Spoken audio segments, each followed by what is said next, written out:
کتاب ہے حکایت ہائے قرآن کے نام سے، فارسی زبان میں 1000 واقعات اس میں لکھے ہوئے ہیں کہ وہ 1000 افراد جنہیں مختلف قرآن کی آیتوں سے نصیحت ایسے ملی کہ ان کی زندگی بدل گئی۔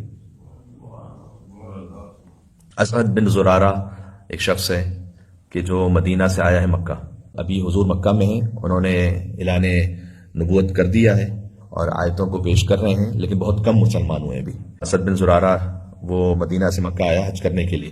آپ جانتے ہیں کہ حج زمانہ جاہلیت میں بھی تھا۔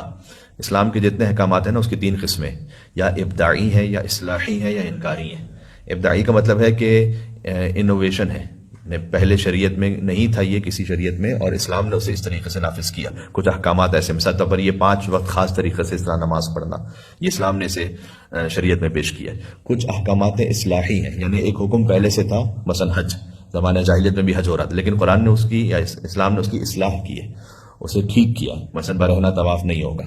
کچھ احکامات ہیں جو انکاری ہیں، یعنی جو پہلے سے تھا اسلام نے انکار کیا کہ یہ نہیں ہوگا، یعنی یہ حرام ہے، ممنوع ہے، مثلا شراب کی حرمت ہے، ربا، سود حرام ہے۔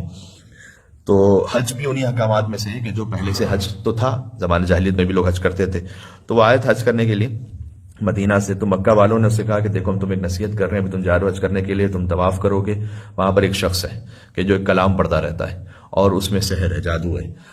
مکے والوں میں سے بہت سے اس کی باتوں میں آ گئے ہیں اور وہ گمراہ ہو گئے۔ اب وہ اسے بتا رہی ہوں، اور تو تم جانا تو خبردار اس کی بات نہیں سننا، ورنہ اس کی بات میں اثر اتنا زیادہ ہے کہ ہر ایک اس کی بات کی طرف جذب ہو جاتا ہے۔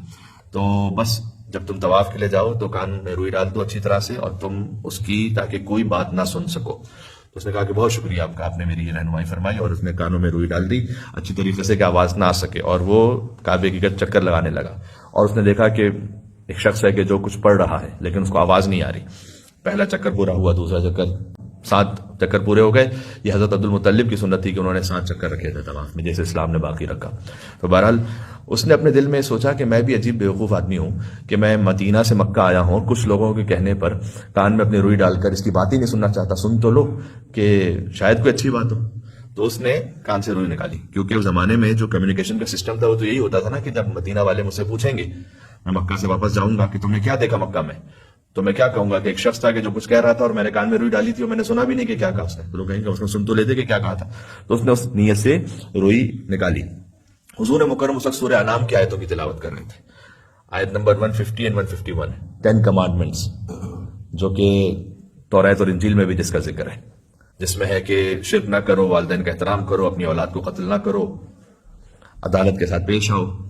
تو وہ ان آیتوں کو سن رہا تھا۔ آپ دیکھیے گا 10 کمانڈمنٹس آپ کو ملے گا سورہ انعام، آیت نمبر 150 151۔ اس نے کہا کہ اس میں کون سی ایسی بات ہے کہ جو بری بات ہے، یہ تو بہت اچھی باتیں کر رہا ہے یہ شخص۔ تو جا کے کہا کہ آپ کون ہیں؟ کہا میں محمد ابن عبداللہ ہوں صلی اللہ علیہ وآلہ وسلم، اللہم صلی علی محمد وعلی محمد، اللہ کی جانب سے بھیجا ہوا نبی ہوں۔ کہا اچھا میں آپ کے ہاتھ پہ کلمہ پڑھ سکتا ہوں؟ کہا بسم اللہ۔ شہادتین اس نے پڑھی، اشہدو ان لا الہ الا اللہ واشہدو ان محمد رسول اللہ، مسلمان ہو گیا۔ واپس گیا مدینہ۔ مدینہ جا کے بتلایا اس نے کہ میں نے کیمیا دریافت کیا، ایک شخص کے جس کے پاس اللہ کی جانب سے یہ وحی ہے۔ 72 لوگوں کو خود مسلمان کیا، 72 لوگوں کو یعنی لے کر آیا حضور کے پاس۔ اگلے سال جو ہے وہ پیمان عقبہ ہوا، حضور کے ساتھ انہوں نے پیمان کیا کہ جب آپ آئیں گے ہمارے پاس تو ہم آپ کی حفاظت بھی کریں گے اور آپ کی میزبانی کریں گے۔ حضور مکرم اس کے بعد گئے مدینہ، ہجرت فرمائی حضور نے، مدینہ مسلمان ہوا، اس کے بعد سارا مکہ مسلمان ہوا، اس کے بعد اسلام پھیلتا گیا۔ یہ سب کا سب تھا مسجد الحرام کے قریب سورہ انعام کی ان 2 آیتوں کو سننے کی وجہ سے۔ جن کے دل صاف ہوتے ہیں قرآن ان پہ ایسے اثر کرتا ہے۔ تو یہ موعظہ ہے۔ پہلی صفت کیا ہے؟ یا ایھا الناس قد جاءتکم موعظۃ من ربکم، اللہ کی جانب سے ایک نصیحت آئی ہے۔ ہم کتنے آج کل ایک بڑا ٹرینڈ بھی چل نکلا کہ موٹیویشنل اسپیکرز کو سنیں گے، اور آپ ان کی باتوں کو سنیے تو آپ کو بہت کچھ اس کے ٹریسز قرآن میں، نہج البلاغہ میں، ائمہ علیہ السلام کے فرمان میں ملیں گے کہ جو ہمیں مفت میں چونکہ ملا ہوا اس لیے قدر نہیں ہے۔